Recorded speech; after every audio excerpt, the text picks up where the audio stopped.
Antes de que el primer diluvio cubriera la tierra, antes de que la humanidad fuera reducida a una familia flotando en un arca, ya se había sellado una traición en los cielos. No fue entre hombres, sino entre los mismos hijos de Dios. Seres de luz, mensajeros divinos, espíritus celestes, lo abandonaron todo por un deseo prohibido.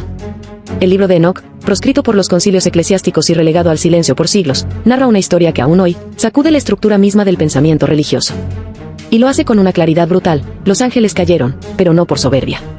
Cayeron por amor o por lujuria. Por las hijas de los hombres. Génesis 6 es escueto, casi vergonzoso en su mención.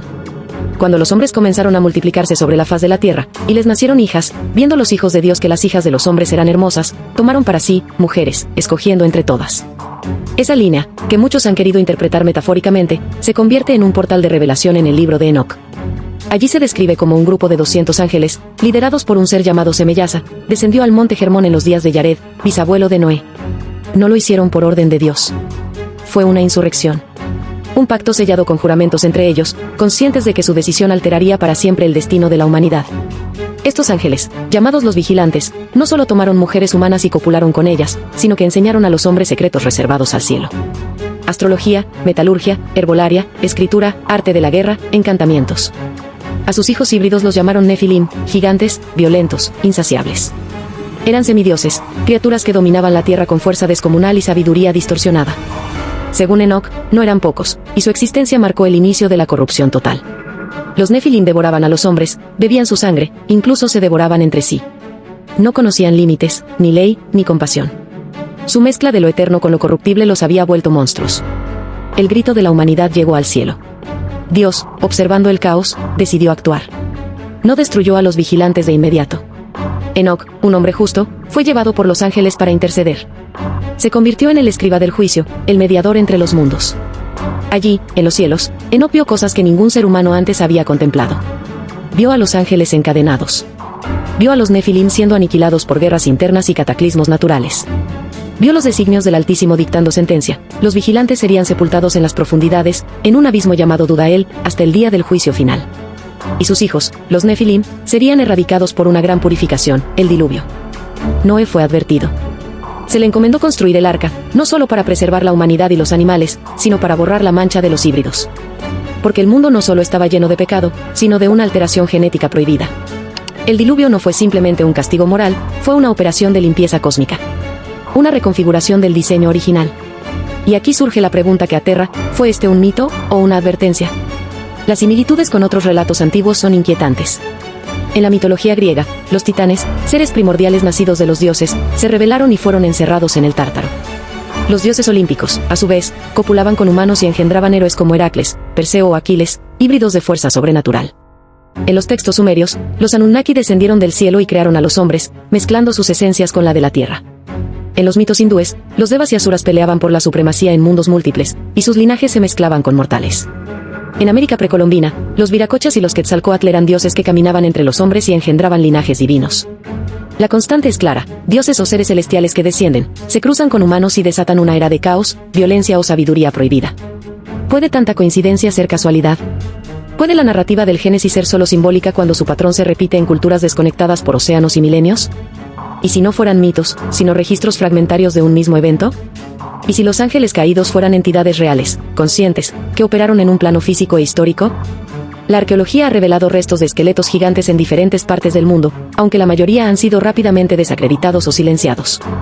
Fotografías de comienzos del siglo XX muestran excavaciones con huesos que no pertenecen a ningún patrón humano conocido. A menudo se denuncian como fraudes, pero ¿por qué hay tantos? ¿Por qué tantos museos y gobiernos han ocultado estos hallazgos? ¿Es posible que los Nefilim hayan existido realmente y que su legado haya sido borrado para mantener el relato oficial? Incluso en la Biblia, los ecos de su existencia persisten después del diluvio. En Números 13:33, los exploradores enviados por Moisés afirman haber visto gigantes en Canaán.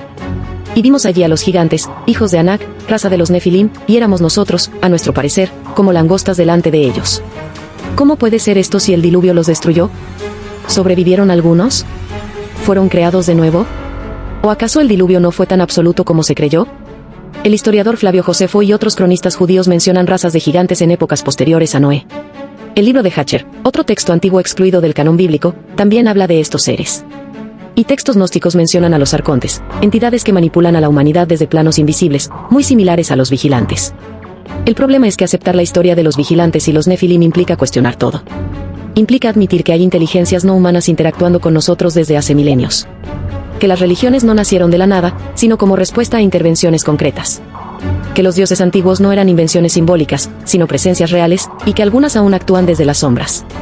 Los teólogos rechazan esta visión por ser demasiado peligrosa. Implica aceptar que el pecado original no fue una manzana mordida, sino una violación de las leyes cósmicas. Implica reconocer que la humanidad fue manipulada, cruzada, alterada. Que la historia que nos contaron fue recortada, limpiada y simplificada para no perder el control. Pero el libro de Enoch, aunque ocultado, ha sobrevivido. Y hoy, en pleno siglo XXI, muchos lo redescubren. Su lenguaje es potente, sus visiones perturbadoras. Nos habla de un tiempo en que los cielos se abrieron, y lo que bajó no fue misericordia, sino una obsesión. Una intervención que casi nos destruyó. Nos habla de justicia, pero también de secretos. De sentencias dictadas en otras dimensiones. Y de una humanidad que sin saberlo, aún vive bajo el eco de aquel juicio. ¿Y si todo esto estuviera ocurriendo de nuevo?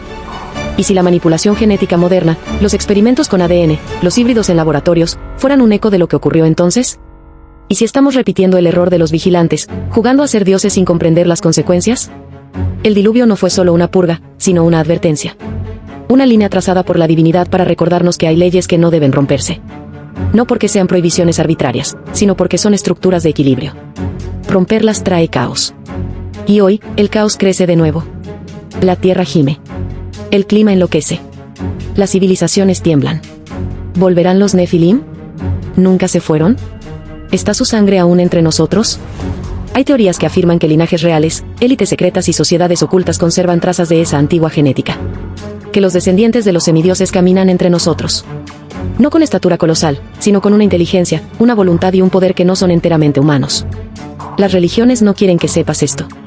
Porque derrumba el relato de la creación perfecta, del hombre caído por desobediencia infantil.